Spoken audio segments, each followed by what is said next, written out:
आज की इस वीडियो में हम बात करने वाले हैं next JS quarter two quiz से रिलेटेड।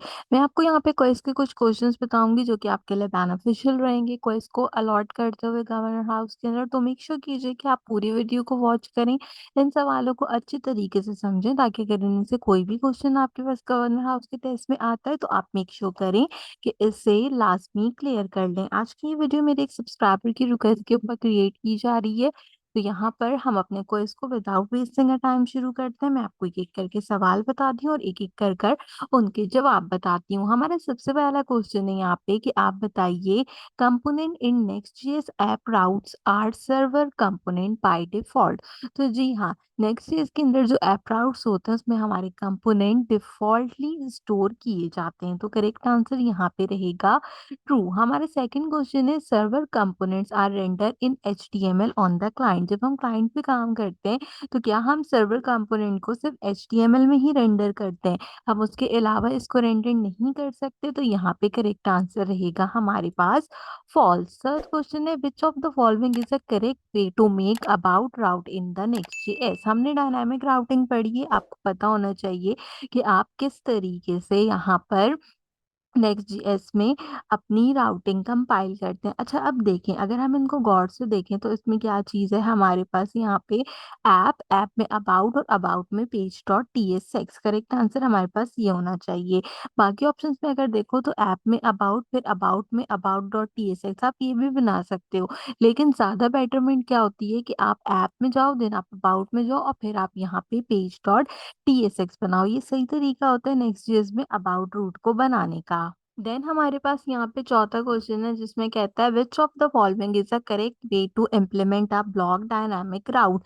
अब आपने बताना है कि अगर आपने ब्लॉक का डायनामिक राउट बनाना हो तो वो हम कैसे बनाते हैं। सबसे पहले आपको पता होना चाहिए कि ब्लॉक हो या कोई भी और चीज़ हो जिसका आप डायनामिक राउट बना रहे हो तो वो आपने ऐप में बनाना होता है। देन डायनामिक राउट बनाने के लिए हम जो है यहाँ पे ब्रैकेट्स का यूज करते हैं, एंड आखिर में आपने हमेशा पेज डॉट tsx बनानी चाहिए। तो डायनामिक राउटिंग को इम्प्लीमेंट इस तरीके से किया जाता है। देन कहते हैं, to pass the current information state to the child component which methodology is use. तो हम जब भी कोई चीज जो है वो पास आउट कराते हैं अपने चाइल्ड कंपोनेंट में तो हम प्रॉप्स का यूज करते हैं। State, props, array and object, हमारे पास चार ऑप्शन है। तो स्टेट को चाइल्ड कंपोनेंट तक पास करने के लिए हमेशा प्रॉप्स का यूज किया जाता है। देन अगला क्वेश्चन है, to handle the current information data of the component in which methodology is use. अगर करेंटली आपको किसी चीज के अंदर जो है वो इंफॉर्मेशन चाहिए हो कंपोनेंट की, तो उसमें हम क्या करते हैं, use state and use effect का यूज करते हैं। तो स्टेट इसका करेक्ट आंसर रहेगा। Props, array, variable and state बाकी के ऑप्शंस हैं। देन कहते हैं, props are receive the following data types. Props यहाँ पे क्या करते हैं, प्रॉप्स नॉर्मली ऑब्जेक्ट को रिसीव करते हैं। तो array, object, boolean and functions, हमारे पास चार ऑप्शंस अवेलेबल हैं। देन यहाँ पे पूछता है, what will be the output of the following code snip in the console.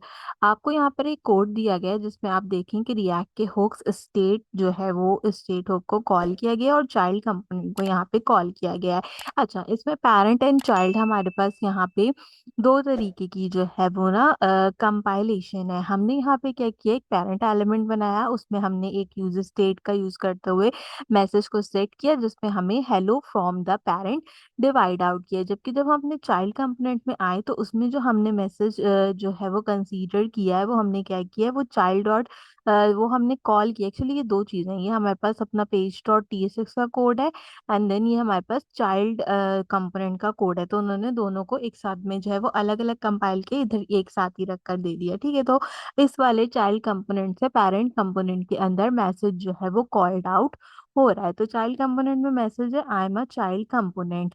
ठीक है, तो हमने बेसिकली क्या करना है, हमने यहाँ पे बताना होगा कि स्टेट से कौन सा मैसेज आ रहा है। ठीक है, इसने मुझसे क्या पूछा है, आउटपुट क्या होगा कंसोल का। अगर मैं वैसे देखूं तो देखो, अगर हम इस वाली लाइन के अकॉर्डिंगली देखें तो हेलो फ्रॉम पेरेंट प्रिंट होना चाहिए, और अगर हम इस वाली लाइन के अकॉर्डिंग देखें तो मैसेज प्रिंट होना चाहिए, आई एम चाइल्ड कंपोनेंट। लेकिन अगर हम अपना प्रोग्राम यहीं तक रखते हैं तो दोनों मैसेजेस जो है वो यहाँ पे क्या होने चाहिए, मेरे पास प्रिंट होने चाहिए। लेकिन यहाँ पे कंडीशन है कि मैसेज बराबर है यहाँ पे हमारे चाइल्ड के मैसेज के। अगर दोनों मैसेजेस बराबर नहीं है तो उस केस में हमारे पास क्या क्या ऑप्शंस हैं, I am a child component, hello from parents या syntax error according to me.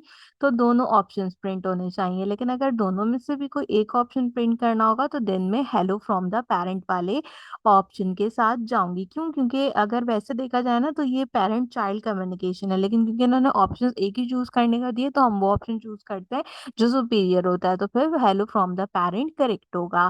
Then अगला क्वेश्चन है यहाँ पे, to handle any event handler और any React hook it is important to make component user client.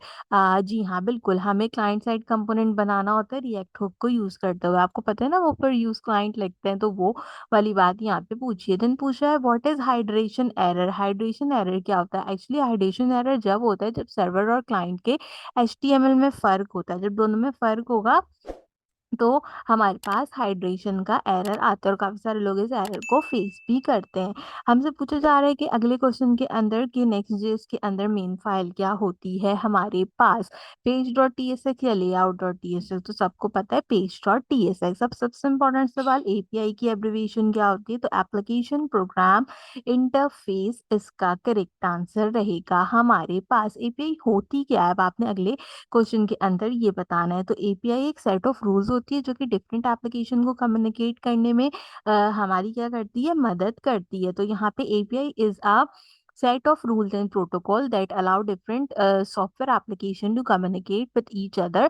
इसका correct answer होगा। अगर आपने अब तक वीडियो को लाइक नहीं किया तो जल्दी से लाइक कर लो, और अगर चैनल भी सब्सक्राइब नहीं किया तो जल्दी से सब्सक्राइब कर लो, क्योंकि मैं और पार्ट्स भी अपलोड करूंगी इस तरीके की वीडियो से रिलेटेड, तो आप कोई भी क्विज की वीडियो मिस नहीं करो, तो इसलिए जल्दी से सब्सक्राइब कर लो। बैक टू द क्वेश्चन चलते हैं। अगला क्वेश्चन है व्हाट इज डीकंस्ट्रक्टिंग। आपने बताना है कि डीकंस्ट्रक्टिंग क्या होती है। तो ये एक ऐसा फीचर होता है जिसमें हमें वैल्यूज को एक्सट्रैक्ट करके क्या करना होता है, उनको असाइन करना होता है। तो ये एक जावास्क्रिप्ट का फीचर होता है जो कि अलाउ करता है एरे प्रॉपर्टी को और ऑब्जेक्ट प्रॉपर्टी को असाइन करना वेरिएबल के अंदर। तो यहाँ पे ये इसका करेक्ट आंसर है। देन हमारे पास अगला क्वेश्चन है what are the following method available in the rest API. Rest API में कौन कौन से हमारे पास मेथड अवेलेबल होते हैं? तो get, put, post, delete, patch, ये सारे अवेलेबल होते हैं, तो ऑल ऑफ द अबव को हम चूज कर देंगे। देन मुझसे अगला क्वेश्चन पूछता है which build in JavaScript method is use to place the API. तो एपीआई को क्या करते हैं,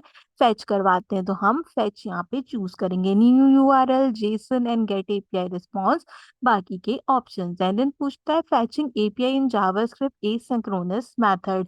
एपीआई फेच करना जावास्क्रिप्ट में एसिंक्रोनस मेथड के थ्रू क्या कंसीडर किया जाता है?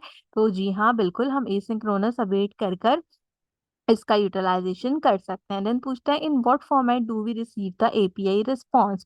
हम जेसन में जो है वो एपीआई को कंसीडर करते हैं, तो इसलिए हमने जेसन चूज किया है। देन पूछता है is the correct way to fetch API in the client component. हमने यहाँ पे देखना है कि क्या क्लाइंट कंपोनेंट में इसने डेटा ठीक तरीके से फेच किया। अभी हमने देखा कि हम एसिंक्रोनस को यूज कर सकते हैं, तो अवेट का यूज है, फेच है, देन यहाँ पे मेरी एपीआई है ब्लॉग पोस्ट से रिलेटेड।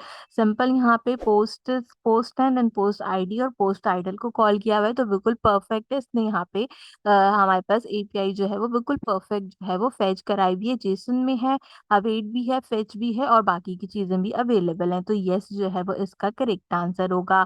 इसके बाद पूछता है कैचिंग क्या होता है। कैचिंग का मतलब होता है कि फ्रीक्वेंटली एक्सेस करें डेटा को टेम्परेरी स्टोर करने के लिए, ताकि हमारी परफॉर्मेंस इम्प्रूव हो। तो कैचिंग जो है वो प्रोसेस होता है फ्रीक्वेंटली एक्सेस डेटा का, जिसको हम जो है वो स्टोरेज करते हैं लार्जेस्ट परफॉर्मेंस के लिए। देन पूछता है which of the following method is use to fetch the data. तो डेटा फेच करने के लिए गेट का मेथड यूज होता है, हम यहाँ पे गेट सेलेक्ट करेंगे। आपने बताना है कि इन दोनों में से हमारे पास यहाँ पर सर्वर को डेटा भेजने के लिए कौन सा मेथड यूज किया जाता है। तो पोस्ट के थ्रू हम जो है वो डेटा भेजते हैं, गेट के थ्रू हम डेटा फेच कर रहे थे, तो पोस्ट के थ्रू हम उसको सेंड आउट करते हैं। देन पूछता है which three essential component required to implement the post method in an API request। And point URL होना चाहिए, रिक्वेस्ट बॉडी होनी चाहिए, और हेडर्स आपके पास होने चाहिए। पोस्ट मेथड के लिए ये तीनों चीजें आपके पास हेडर सेक्शन में होना जरूरी है। देन हमारे पास अगला क्वेश्चन है यहाँ पे व्हाट इज ऑथेंटिकेशन। ऑथेंटिकेशन का मतलब होता है कि कोई भी स्पेसिफिक यूजर जो है वो स्पेसिफिक रिसोर्स दे या हम किसी भी स्पेसिफिक यूजर को कोई स्पेसिफिक परमिशन या रोल असाइन करें ना, तो वो चीज हमारे पास क्या कहलाती है यहाँ पे, वो हमारे पास यहाँ पे कहलाती है ऑथेंटिकेशन। तो हम यहाँ पे चेकआउट करते हैं कि इसमें से हमारे पास कौन सा ऑप्शन करेक्ट होना चाहिए। तो मेरा ख्याल है authentication is a process of assigning permission to the user access specific resources, ये इसका करेक्ट आंसर होना चाहिए। या हम authentication is a process of verify the identity of the user, हम इसको चूज कर लेते हैं। आई थिंक ये अच्छी ऑथेंटिकेशन है ना। हाँ, ऑथेंटिकेशन जो है हम यहाँ पे क्या करते हैं, यूजर की आइडेंटिटी के लिए यूज करते हैं, और ऑथराइजेशन में हम उसको जो है वो परमिशन देते हैं। ठीक है, मैं मुझे थोड़ी सी कंफ्यूजन हो गई थी, सॉरी। ऑथेंटिकेशन में यूजर को वेरीफाई करते हैं, और ऑथराइजेशन के अंदर हम क्या करते हैं, हम उसको स्पेसिफिक रोल या परमिशन देते हैं। तो अगला क्वेश्चन ये है हमारे पास, यहाँ पर हमने इसको भी करेक्ट आउट कर लिया। मुझसे कमेंट सेक्शन में ये नहीं कहिएगा कि फॉर्म का लिंक दे दीजिए, क्योंकि ये मुझे ऑलरेडी किसी ने प्रोवाइड आउट किया है। वीडियो को फॉलो करते हुए आप सारे क्वेश्चंस को नोट डाउन कर लें, उनको जो है वो अपने पास कंसीडर कर लें, ऐसे आपको लिखकर याद भी हो जाएगा एंड आपके माइंड में भी रहेगा। तो ये इस सीरीज की पहली वीडियो थी, इंशाल्लाह और भी वीडियोस आपके लिए अपलोड करूंगी। सो मेक श्योर कीजिए कि सब्सक्राइब कर लीजिए जल्दी से, एंड बेल आइकन के बटन को ऑल पे प्रेस कर लीजिए, ताकि आप किसी भी किस्म का कोई नोटिफिकेशन मिस नहीं करें। क्वार्टर 3 के लिए भी मैंने पाइथन पढ़ाना शुरू कर दिया। अब तक मैं अप्रोक्सीमेटली 32 लेक्चर पाइथन के डिलीवर कर चुकी हूँ, जिसमें डिफरेंट टाइप के प्रोजेक्ट्स जो आपने बनाने क्वार्टर 3 में, वो भी मैंने बनवा दिए हैं। तो अगर आप अभी से सब चीज़ को कंसीडर करना चाहते हैं तो जल्दी से कंसीडर कर लीजिए। एंड जो लोग मेरी क्लासेस लेना चाहते हैं क्वार्टर 3 के अंदर, तो उनको बता दूं, ईच थर्सडे 9:30 टू 10:30 PM मेरी क्लास होती है क्वार्टर 3 पाइथन से रिलेटेड। अगर आप उसमें ऐड आउट होना चाहते हैं तो मेक श्योर कीजिए कि डिस्क्रिप्शन में दिया हुआ मेरा फेसबुक ग्रुप लाजमी ज्वाइन कीजिए। आज की वीडियो के लिए बस इतना ही। आपसे मुलाकात करूंगी अगले वीडियो में किसी और अच्छे टॉपिक के साथ। तब तक के लिए मुझे दीजिए इजाजत।